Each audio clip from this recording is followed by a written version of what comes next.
Hosted by you/throwaway 983154. This whole situation is really messing with my head.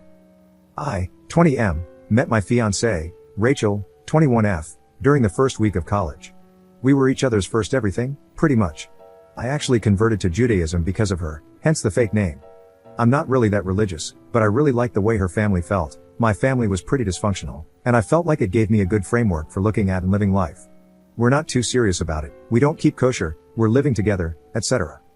Anyway, she's heart-achingly beautiful. She gets hit on any time and every time we go out. It used to be a problem, I would get jealous sometimes, but I eventually got over it. Now, it kind of gives me an ego boost. It feels good knowing that people find her attractive and that she finds me attractive. I haven't felt threatened by a guy in a while. So, we go to college in my hometown. My brother, Jim, 18M, recently graduated and asked to come live with me and my girlfriend. I asked my girlfriend if she was okay with it, and she said yes, so we let him move in. My brother is different from me, and even from my older brother. He didn't play any sports. My older brother and I were on the college basketball team until he graduated last year. My brother is also shorter and a little heavy.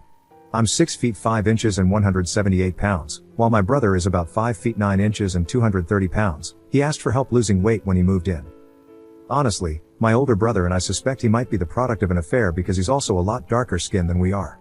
We're all white, but he looks Italian, whereas we look Irish. He's also a little antisocial, listens to a lot of metal and screamo, and doesn't seem to have many friends. Everything was fine until he walked in on us. Jim moved in with us in late July. My fiancé and I have a lot of bedroom intimacy. Before he moved in, it was a couple of times a day.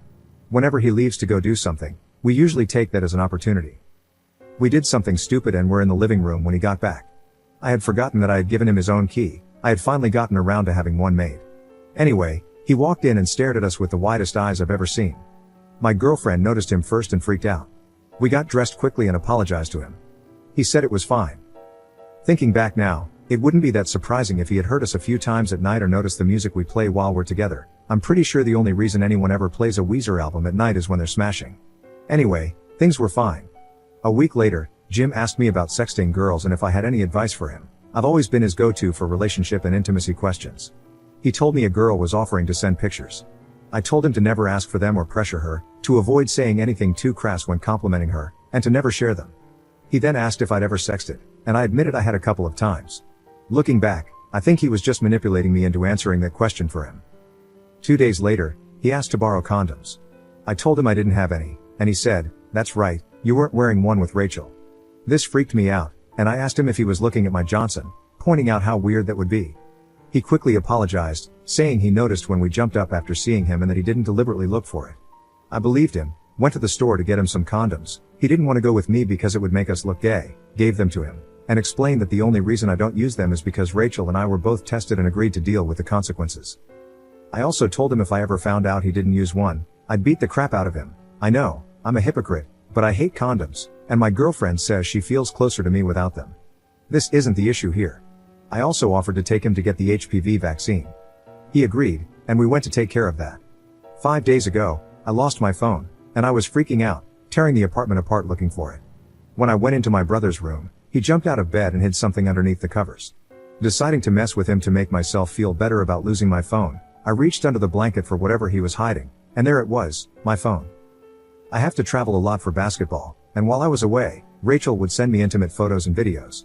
My brother had been emailing them to himself, along with a couple of less risque pictures of her. Furious, I started shoving him around, but I stopped myself before I did anything too serious.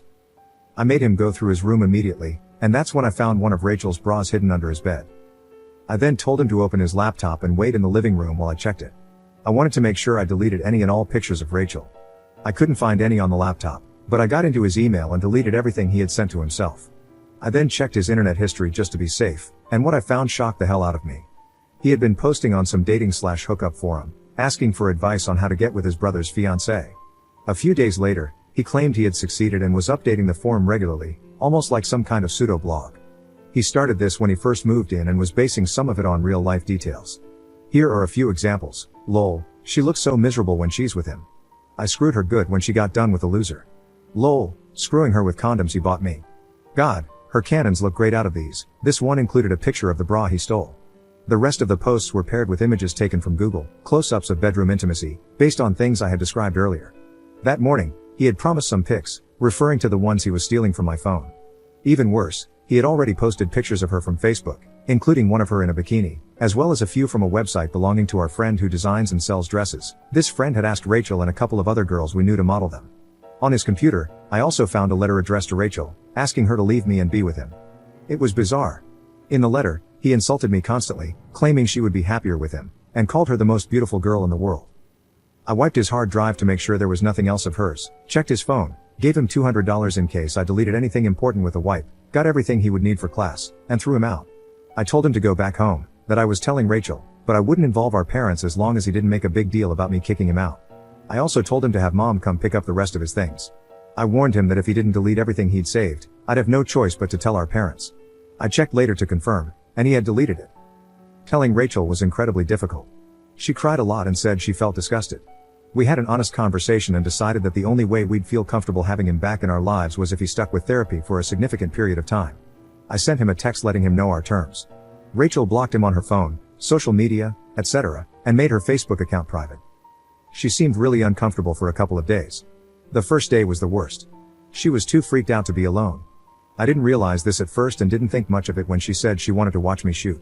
We did that, and when I drove home to drop her off so I could go by the school to pick up some documents, she asked to come with me. After that, I was heading out to play some ball with the guys, and again, she asked to come along. That's when I realized what was going on and asked her why she didn't want to go home. She admitted she thought I hadn't taken Jim's key. I had told her that night, but she must have forgotten or not heard me, and didn't feel safe. I felt sick to my stomach that my kid brother had made her feel scared in her own home. She talked to her therapist about it the next day during her weekly appointment. She's getting back to normal now, being her sweet, fun self. We even had a pretty good date night yesterday. I, however, still feel lost about this whole thing. What do I do from here? Our parents don't know, but I told my older brother to ask for advice. I'm so mad about it, and irrationally, I feel jealous of him for seeing her in a way only I ever have. I feel like he stole that from both me and her. I also feel bad about what I perceive to be a complete loss of love for him. I don't feel like I care about him at all anymore. I'm considering going to a therapist to work through this, but I'm not sure. I went to one when I was younger and had trouble communicating, so I'm worried it could end up being an expensive waste of time. I also don't know how to tell my parents he's not welcome at our wedding this winter, and that we won't be coming to family dinners anymore. I told him I wouldn't tell them what happened if he didn't make a scene about me kicking him out. I'd really appreciate any advice or perspective on this whole situation. Edit. I forgot to mention this, but I took screenshots of the blog to be safe. If he lies to my parents, I have evidence of everything. Op responding to comments telling him to tell his parents. My fiancée and I are going to meet with my parents tonight to discuss things. Thanks for the advice, I'll take all of it into consideration. I'm going to do it over the phone. My dad has taken a swing at me a few times. They've never really forgiven me for the whole converting thing. If my brother has lied to them, they might get defensive and start attacking me. Update 1 day later. My parents aren't going to come to our wedding. Rachel and I went to meet my parents at their house, and Jim was brought to my uncle's house while we were there. I told my parents that I needed to explain why Jim wasn't staying with us anymore. They told me they already knew and that Jim had told them everything. When they said everything, I was doubtful at first, but Jim really had confessed to all of it. I had printed out a draft of the email I was planning to send them, and they confirmed that Jim had admitted to everything. He had even asked for help. I was stunned. He's already started therapy and is going twice a week. Anyway, throughout this entire conversation, my parents were extremely kind to Rachel. They apologized for raising someone capable of doing such horrible things. I figured this was as good a time as any to make it clear that Jim couldn't come to our wedding. My mom instantly started freaking out about this. She said she wanted our whole family there and insisted we'd regret not having him there for the rest of our lives.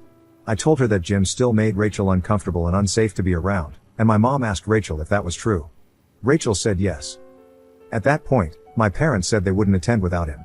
They added that even though they'll always love and support me, they also want to support Jim. My parents' original plan, in conjunction with Jim's therapist, was for him to meet us once a month for an hour, if we were open to it.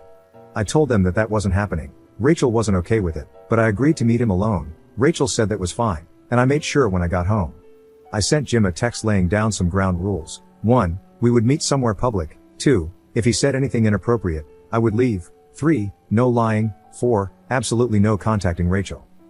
I also told him that I'd only give him one more shot, that he had honestly lost my love and would have to work to regain it, that he would likely never have an actual conversation with Rachel again, that I would never forget what he did but could maybe move past it, and that there weren't any guarantees. He sent me a text saying, "I understand, I'm so sorry. My parents wanted me to talk to him this Sunday, which also happens to be my birthday. I told them I wasn't prepared to do that, I'm still pretty angry, and that I wouldn't start seeing him monthly until next year, after the wedding. I don't know if I expect him to genuinely try to be a better person. I'm not counting on it. At least this way, if he screws up, my parents won't have an excuse to pick him over me. Also, if he does screw up before next year, I'll know he wasn't sincere. Once we got back home, I asked my fiancée if she was okay with this course of action. She said she liked it. I once again asked if she wanted to involve the authorities, but she said she didn't want to. She's been adamant about it this whole time. She was a little upset about my parents not being there, but I calmed her down, and we went to bed. I feel great right now, knowing what's going to happen. I guess I'm not that upset about my parents not coming. They did tell me that they still loved me, and our wedding is going to be pretty small and intimate. My older brother's coming back into the country for it, that's all I really cared about, and he said he'd be there no matter what. We're actually going to spend a year with him overseas after we graduate. We're not having a traditional honeymoon. I just want to say thanks to everyone who gave me advice. I really took everything into consideration.